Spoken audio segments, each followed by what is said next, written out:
Céline Spector, je suis professeure en philosophie politique à l'UFR de philosophie de Sorbonne Université.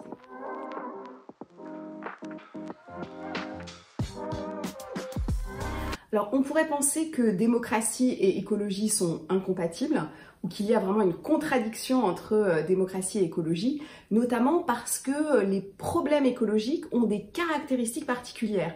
Ils sont de longue durée, ils sont caractérisés par l'imperceptibilité pour certains, par l'irréversibilité, et donc on pourrait se dire que les citoyens ne sont pas en mesure de percevoir, par leur sens en particulier, l'importance, l'ampleur de ces problèmes. Alors, certains ont conclu que, de ce fait, la représentation politique classique est vouée à l'échec parce que les représentants sont assis sur une base territoriale. Or, les problèmes écologiques sont supranationaux et généralement globaux, parce que les représentants défendent des intérêts, et parfois des intérêts liés à des bassins d'emploi, ils attendent leur réélection. Or, les problèmes écologiques sont de long terme, ils ne sont pas calqués sur les cycles électoraux. En deux mots, il y aurait une sorte de myopie électorale qui serait liée à la forme même de la représentation.